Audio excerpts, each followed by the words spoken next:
खड़े हुए। दरवाजे से एक बुजुर्ग औरत दाखिल हुई। चेहरे पर उम्र की लकीरें थीं, आंखों में सफर की थकान झलक रही थी, मगर वो निगाहें आज भी दुआओं और मोहब्बत से चमक रही थीं। ये थीं हजरत हलीमा सादिया रज़ियल्लाहु ताला अन्हा।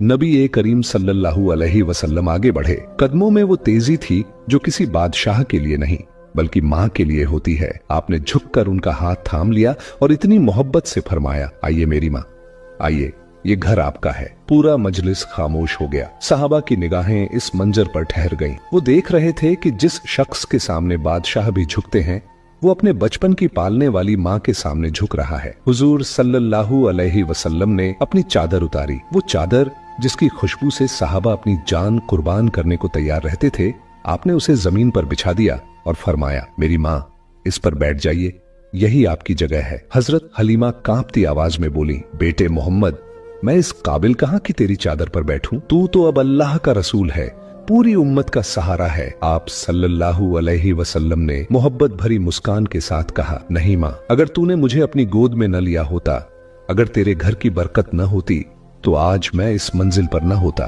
तेरी गोद ही मेरी पहली पनाह थी।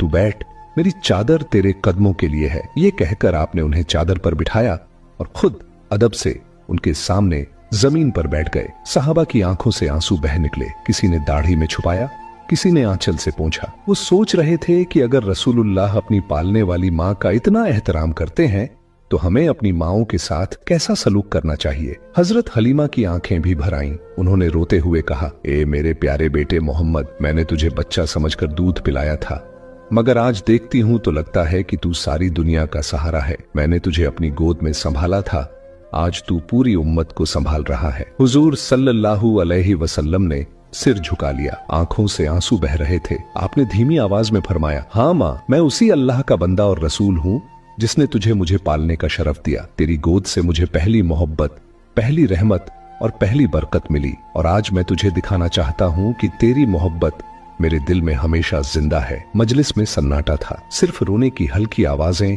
और दिलों की धड़कनें थीं। फिर आप सल्लल्लाहु अलैहि वसल्लम ने सहाबा की तरफ रुक करके कहा, सुन लो, जिसने अपनी माँ का एहतराम किया, अल्लाह उसकी जिंदगी में बरकत डालता है, और जिसने माँ को नाराज किया, वो कभी कामयाब नहीं हो सकता। ये सुनकर सहाबा रो पड़े। उन्होंने हजरत हलीमा के हाथों को चूमा और कहा, आप वही हैं जिनकी गोद में हमारे नबी ने बचपन गुजारा। आपके ऊपर हमारी जान भी कुर्बान है। उस रोज का वो मंजर तारीख में दर्ज हो गया। लोगों ने देखा कि रसूलुल्लाह सल्लल्लाहु अलैहि वसल्लम का रिश्ता सिर्फ खून का नहीं बल्कि